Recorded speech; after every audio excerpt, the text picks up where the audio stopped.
है। तो अचानक एक दिन मेरी इच्छा बहुत बलवती हो गई और मैं चला गया उपेंद्रनाथ वर्मा जी के निवास पर उनसे मिलने। जब मैं वहाँ पर उनके जो सहयोगी लोग थे उनसे पूछा कि वर्मा जी हैं, तो लोगों ने कहा कि हाँ, पता करके बताते हैं, क्योंकि इमरजेंसी के डर से सब नेता छिपे हुए थे और कभी किसी को फ्रीक्वेंटली नहीं बतला पाता थे कि कौन नेता कहाँ है। तो उसने कहा कि आप बैठिए, मैं आता हूँ। ये नहीं कहा कि मैं वर्मा जी से मिल के आता हूँ। गया, 2-3 मिनट के बाद लौटा नीचे और कहा कि आपका घर कहाँ है। तो मैंने कहा कि मेरा घर बारा है। फिर चला गया। फिर वहाँ से लौट के आया तो पूछा कि आप शिवा महतो को जानते हैं। हम कहा कि शिवा महतो हमारे चचा हैं और हम उसी परिवार उसी खानदान से बिलोंग करते हैं। तो फिर जा कर के उसने वर्मा जी को रिपोर्ट किया। तो वर्मा जी ने कहा कि शिवा महतो का ही खानदान का है कि कोई सीआईडी आया है। फिर वो आया, कहा कि आप सीआईडी तो नहीं हैं।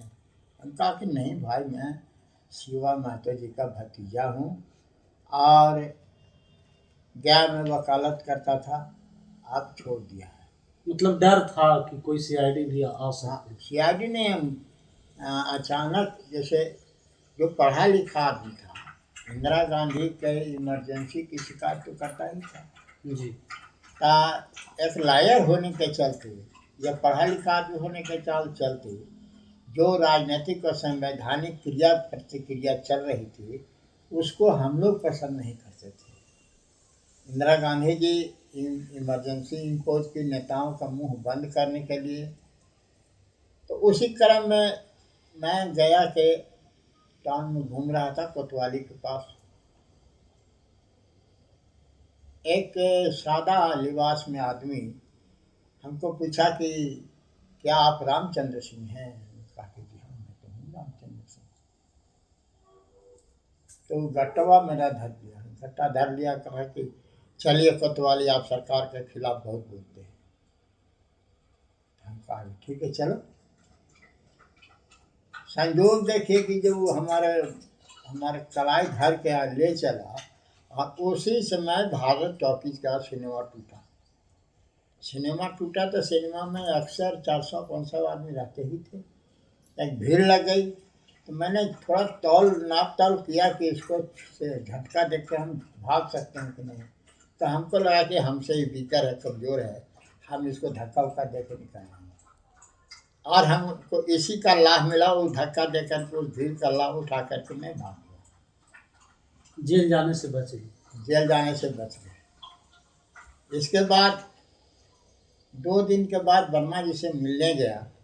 एक इच्छा होती थी कि आपातकाल में बड़े बड़े नेताओं को जेल में बंद करके रखा है। अभी भी मालूम हो गया कि उपेंद्रनाथ वर्मा जी, कर्पूरी ठाकुर वगैरह सब छिपे हुए चलते हैं। और संयोग ये हुआ कि उसके वर्मा जी के यहाँ ही कर्पूरी ठाकुर ठहरे हुए थे। पटना में या गया में? गया में ठहरते थे, माने छुप करके ठहरते थे। तो खैर किसी तरह से परिचय देने के बाद वर्मा जी ने हमको बुलाया, हालचाल पूछा। जब उनको पक्का आश्वासन हो गया उनके मन में कि सचमुच में ये बारा का लड़का है और शिवा महतो का भतीजा है। मैं शिवा महतो का जिक्र इसलिए कर रहा हूँ कि उस समय शिवा महतो ही बिहार के दांगी समाज के एकमात्र नेता हुआ करते थे, सामाजिक नेता। कभी अपना पैर उन्होंने राजनीति में नहीं रखा, न राजनीति में रखने की कोई उनकी इच्छा थी। लेकिन इतना पॉपुलर वो थे, इतनी लोकप्रियता उनकी थी कि उनके नाम पर हम लोग आसानी से कहीं परिचय दे करके बैठ जाते थे, बैठा लेते थे।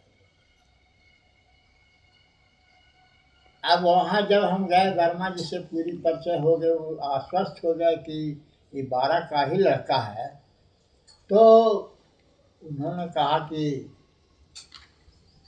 एक काम करिएगा,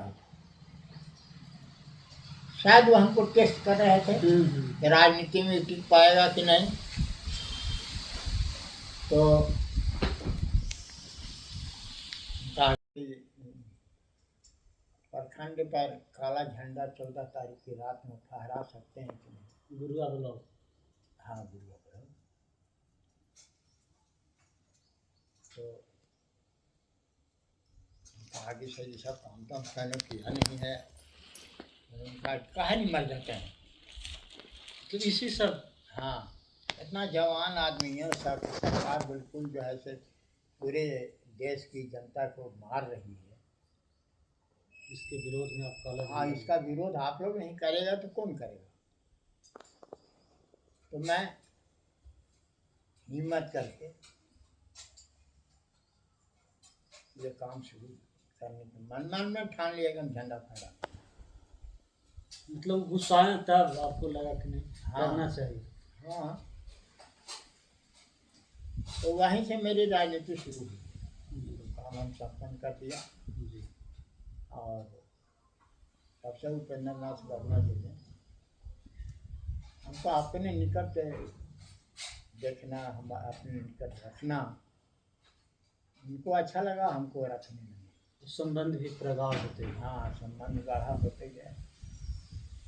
उस समय का दौर कहा जाता है कि आपातकाल जो था वह भारतीय इतिहास में काला धब्बा।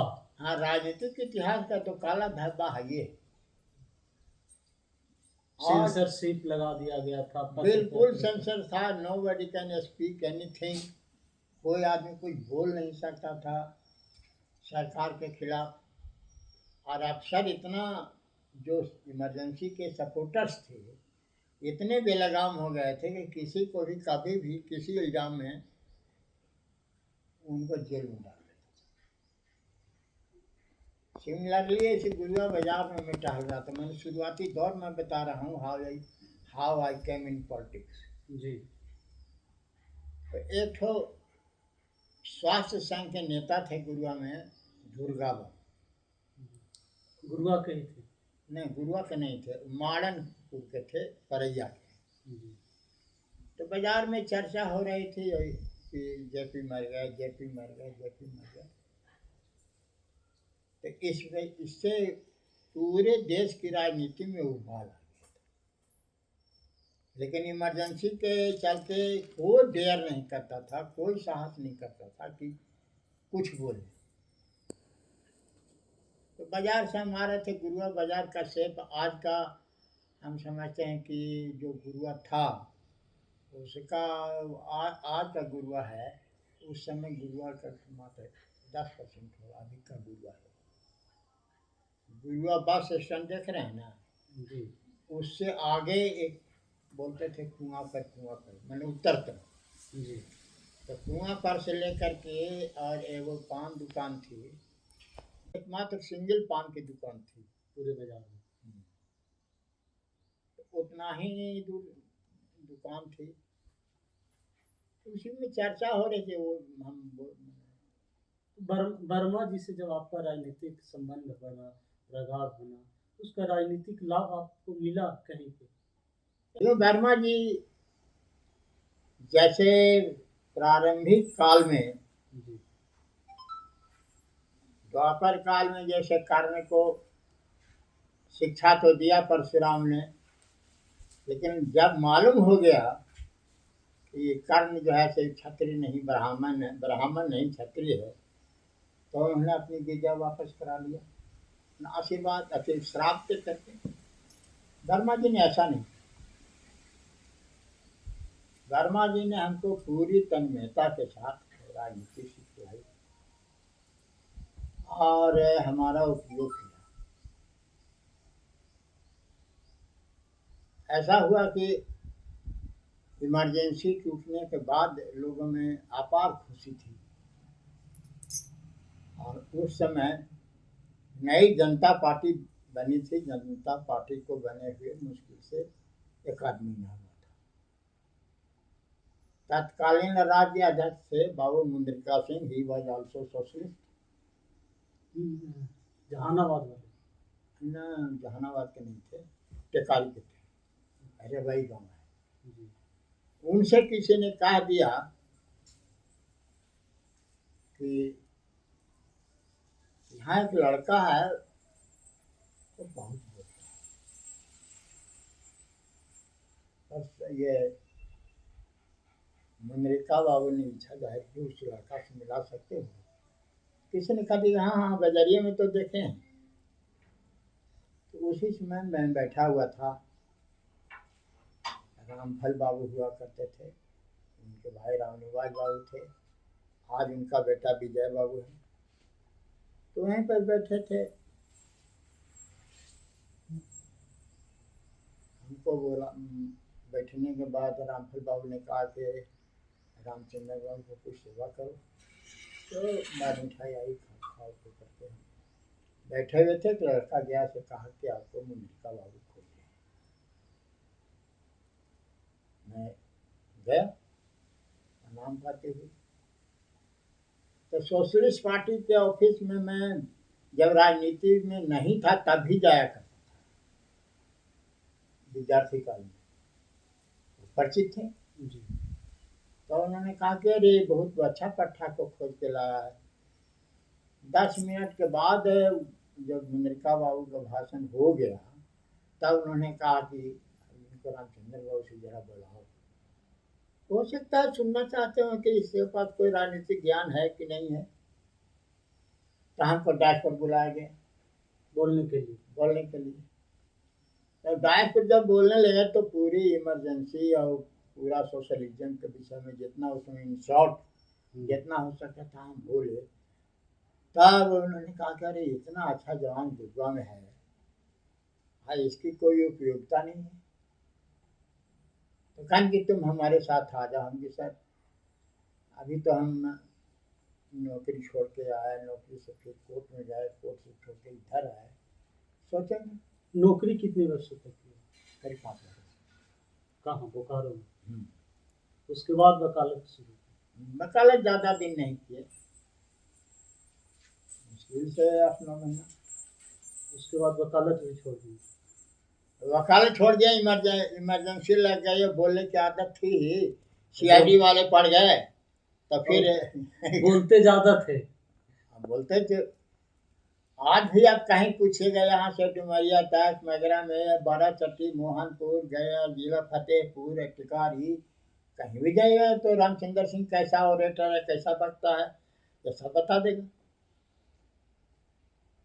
तो रात बीत गई, सवेरा हुआ, सवेरे हमारे यहाँ खाना बना हुआ था, परिवार बड़ा था, हम 6 भाई में एक भाई हमारे मर गए थे, 5 भाई बचते थे। खाना बना था, एक आदमी यहाँ थे दुर्गा विद्यार्थी, गुरु 12 के। गुरुआ के, अच्छा। पढ़े लिखे थे, ग्रेजुएट थे, लेकिन पॉलिटिकल सेंस नहीं था। ऐसा क्यों है? कौन सा काम करें, कौन रास्ता धरें, ये जानकारी नहीं थी।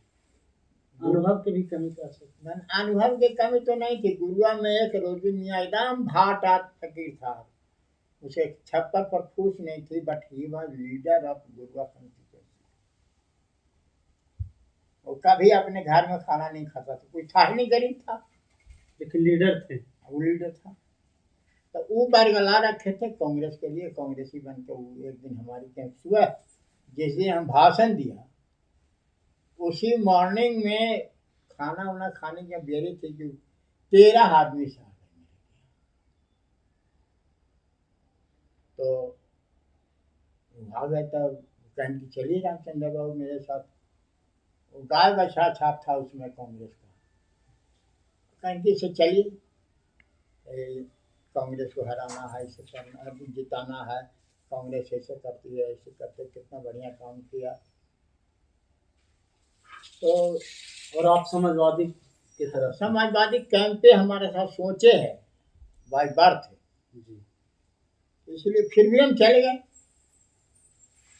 गए थे। यहाँ से गए तो इस तरफ दक्षिण तरफ पहले गए, दक्षिण तरफ बर्मा पड़ता है, बर्मा गांव में भूमिहारों का डोमिनेशन है। जी। भूमिहारों ने तो कुछ नहीं कहा हमको। अब वहाँ से चले गए बिरहबा, तो बिरहिमा में गौरी बाबू एक सरपंच हुआ करते थे। He was most popular among Dangi community. कुछ बोले तो नहीं, कोई प्रतिक्रिया तो नहीं दिए, बट ही वॉज, उनका कंटिन्यूस, उनका जो फेस था, फेस देख करके लगा कि he is not pleased with me.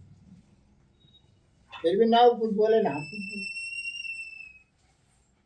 इसके बाद सटले पड़ता है बिरही पड़ुहारा।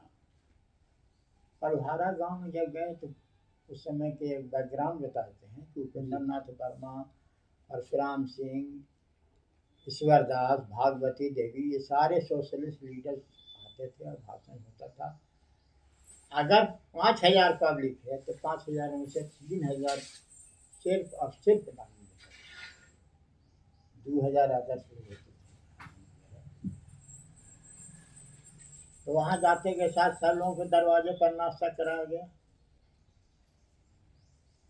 हमको रामचंद्र बाबू और एक वहाँ थे हरि बाबू सरपंच, परिवार, यही सब समाज के नेता हुआ करते। समाज में उस समय नेता थे दुब्बा के बदरी बाबू, शिवा महतो, फिर आपको सिमारू के देवकी महतो, फिर तरोवा के क्या नाम था उनका, सोहराई महतो, टान्नू महतो इटमा के, सब मुखिया सरपंच हुआ करते थे और यही लोग नेता भी थे।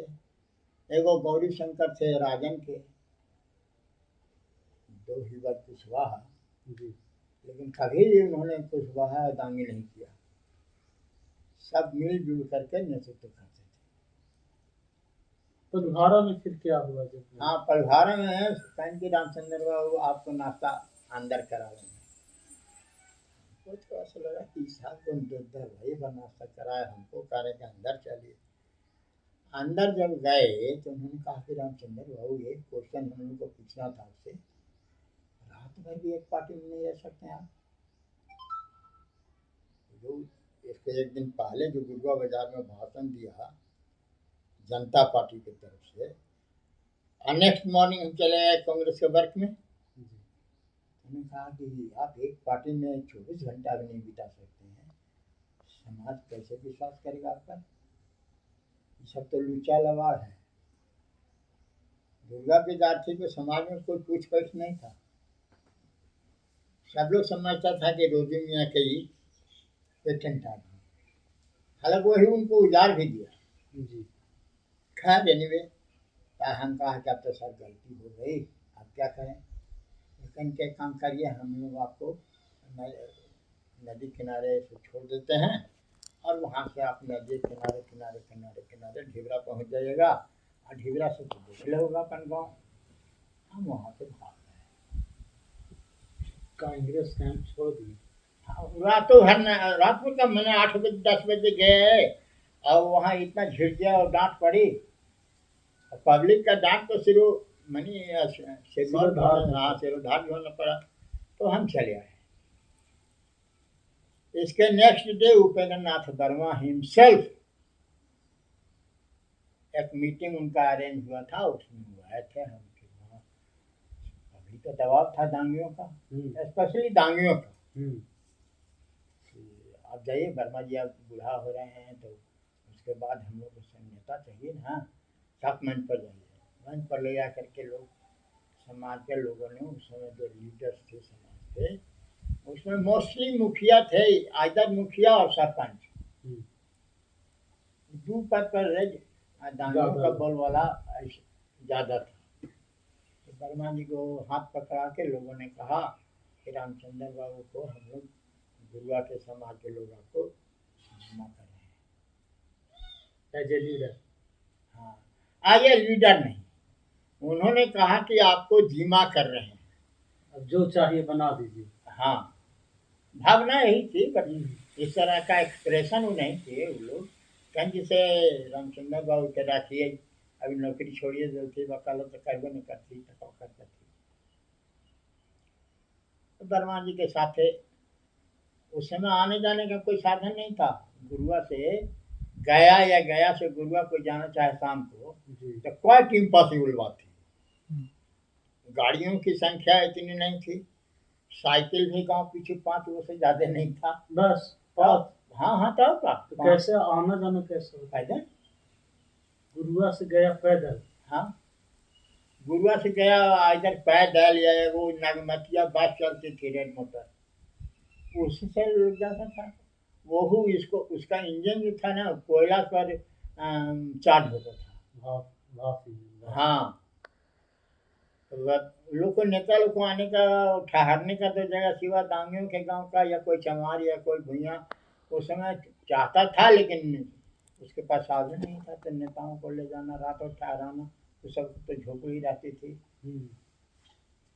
तो सोशलिस्ट पार्टी का तत्कालीन कैंप गुरुआ में चाहे पिपराही में हुआ करता था, चाहे तरोवा में हुआ करता था, चाहे बारा में हुआ करता था, चाहे इटवा में हुआ करता था, चाहे दुब्बा में, माने जो उस समय दांगी समाज के काटो नाटो थे वही लोग ले जाते थे रात में जो ठाठे वाला हाँ, सेवा सत्कार करते थे। ये हमारे चचा एक थे रघुवीर बाबू परसामा के, यहाँ से जा करके को मोजे कर गया था, तो उन्हीं को वहाँ छोड़ दिया। यही सब रखते थे लोग। उसी क्रम में हमको तो हाथ ही लोग पकड़ा दिए, समाज के हाथ पकड़ा दिए। वर्मा जी ने स्वीकार भी किया और कहा कि वर्मा जी हमको ले गए। तो वर्मा जी से तो परिचय हमको उसी दिन हो गया था जिस दिन झंडा फहराने वाले बात थी, काला झंडा जी। खैर तो वर्मा जी ने उस तरह से राजनीति हमको सिखाया जैसे गुरु परशुराम ने कर्ण को सिखाया था। लेकिन बाद में वहाँ क्वेश्चन उठ गया कि इतना जैसे तुम्हारा जान का कीड़ा खा गया, जान को कीड़ा खा गया फिर भी तुमने उफ नहीं किया।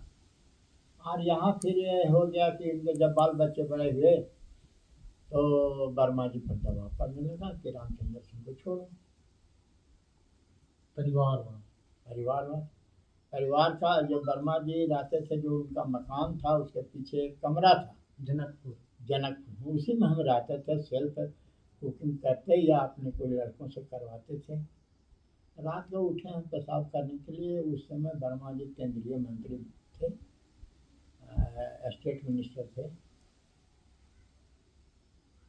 सब लोग लड़ाई कर रहे। डॉक्टर सुरेंद्र जो है, जो अभी आता है, क्या कहते हैं छोड़ा उसको, पुष्पेंदु पुष्प, शुरू से ही समाज का नाशक के रूप में इसका भाव भी आया। और अभी भी वो यही चाहता है। उसको आज टिकट मिल जाए और कोई उसको 10 लाख रुपया दे देगा तो बैठ जाए।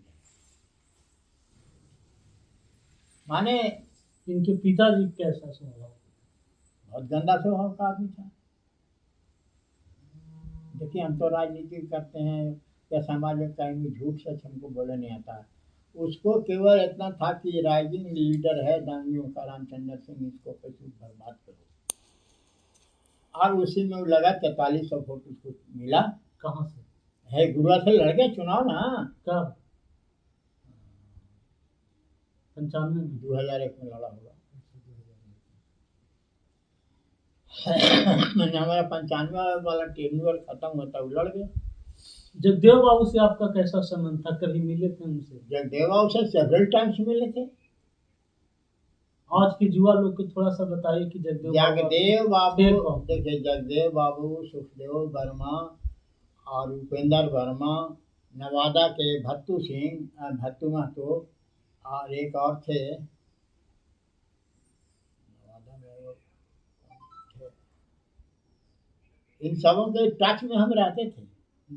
जबकि ये सब नेता भिन्न भिन्न पार्टियों में रहते थे। तो उपेंद्र नाथ वर्मा जी का एक बार प्रोग्राम था, तो गुरुआ से शाम को नेताओं को गया जाने का या सरहाटी जाने का कोई साधन नहीं था। रात को कहीं ना कहीं ठहरना ही है। और जैसे रामलीला वाले कहते हैं कि आज माला कौन उठावेगा, उस समय सोशलिस्टों के सामने एक प्रॉब्लम ये भी था कि आज रात को रुकना है तो माला कौन उठावेगा। अगर गुरुआ में रुके तो महावीर में तो रुकवाते थे, माला उठाते थे। अगर पूरब चले आए तो या हमारे यहाँ चले आते थे। तो जगदेव बाबू भी मीटिंग में थे। अब जगदेव बाबू का जो भाषण था, जो सोच थी, वो बोलते थे, तो हमको जरा कुछ अच्छा लगा, क्योंकि पहले भूमिहार लोग ज़्यादा, राजपूत लोग ने भूमिहार लोग ज़्यादा ऐंठता था, और दांगी समाज के लोगों को ये है वो यही सब कहा करता था।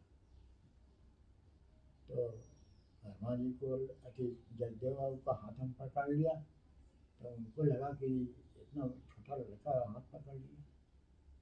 उस समय हाई स्कूल के स्टैंडर्ड में हम पढ़ते थे। तो बाबू जी हमारे पीछे, तो कहीं कब बाबू कहाँ का रहो, हम कल के बिहार है बड़ा, और हम हाथों पकड़ लेते और कह रहे हैं कि चलिए ना बड़ा चलिए। अब बाबू जी हमारे कह रहे हैं कि हमरे लड़का है जगदेव बाबू से चले कल था होता चला ना, हम कहीं तो वो आए, लेकिन उनका कंडीशन बड़ी स्वभाव के टाइप थे। नहीं, स्वभाव अपने लोगों से बड़ा मृदुभाषी थे, बहुत मृदुभाषी। कहा जाता है कि भाषण देते थे। भाषण एक अलग बात थी, और किसी से मिलना जुलना अलग बात थी। तो भाषण में जगदेव बाबू तत्कालीन जो व्यवस्था थी जी, उसके खिलाफ बोला करते थे। वो नारा दिए थे कि 100 में 90 शोषित है, शोषितों ने ललकारा है। वो नारा दिया 74 के दशक में, मान 70 के दशक से शुरू किए। जी, 70, 71, 72, 73, 74 में तो मराइए गए। तो यहाँ आए तो उनका शर्त था कि खाना खाएंगे बाबू, अगर रहें तुम्हारे के यहाँ, हाँ, लेकिन हमको कम से कम हर घर से एक आदमी से मुलाकात कराओ। तो उस समय न जाजिम रहती थी, न दारी रहता था। हाँ, बाजार में दारी उड़ी 2-4 गो रखता था मियाँ जी लोग, रमजान मियाँ रखता था, उसी का भाई था साहबू वो रखता था। ऐसे 2-4 गो आदमी रखते थे। तो आए यहाँ पुआल पर हम लोग गया, जाने का उनकी व्यवस्था यहाँ के लोगों ने किया। हाँ, चंदा से। पैसा बहुत कम था उस समय। वैचारिक क्रांति लाने का काम करते थे जगदेव बाबू, गांव गांव जाकर। जगदेव बाबू के साथ जगदेव बाबू को, और उन्होंने उसी बात को कहा जो डॉक्टर लोहिया ने कहा था, संसो पानी बांधे ये डॉक्टर लोहिया ने कहा था कि संसो पानी बांधा घाट ईसा पावे 100 में 7। तो ये जगदेव बाबू की राजनीति से जो डॉक्टर लोहिया की धारा थी उससे किनारे हो करके इन्होंने 100 में 90 शोषित है, 90 भाग हमारा है का नारा के साथ इन्होंने संयुक्त सोशलिस्ट पार्टी को छोड़ दिया। तो आज के वर्तमान राजनीति में 2025 में सारे राजनीतिक दल इसी धर्रे पे चल रहे हैं और इसी नारे के साथ चल रहे हैं कि 100 में 90 शोषित है, 90 भाग हमारा है। चल नहीं रहे हैं, ये चलने का नाटक है।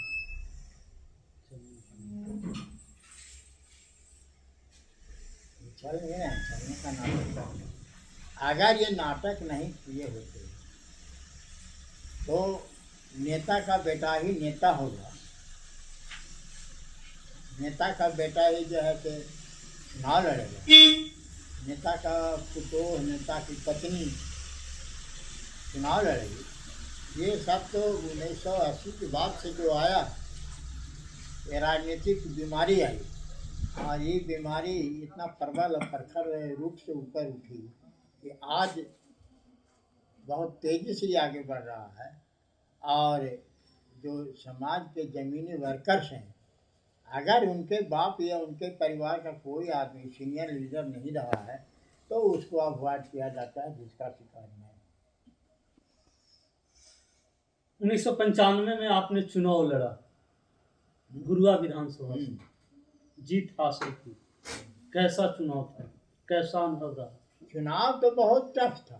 इनके साथ आपका मुकाबला? हमारा मुकाबला तो मसरूर आलम के साथ था। लालू जी के जनता पार्टी से लड़ रहे, जनता पार्टी से लड़ रहे थे, और हम निर्दलीय लड़े। निर्दलीय हम्म, और चुनाव जीते, हम्म। कैसे संभव हो पाया? जन सहयोग से। आर्थिक सहायता कैसे कैसे दी? कुछ नहीं, जहाँ गए तहाँ वोट तो नहीं मांगते थे, दरवाजे दरवाजे घूमते थे भिखारी की तरह। और उसमें पैसे की भी बहुत कमी थी, 100 रुपये का नोट तो कहीं मिलता नहीं था। वोट और नोट दोनों साथ में हाँ मिला। हाँ हाँ, हम पैसा अपन बागली में रास्ते जाते थे,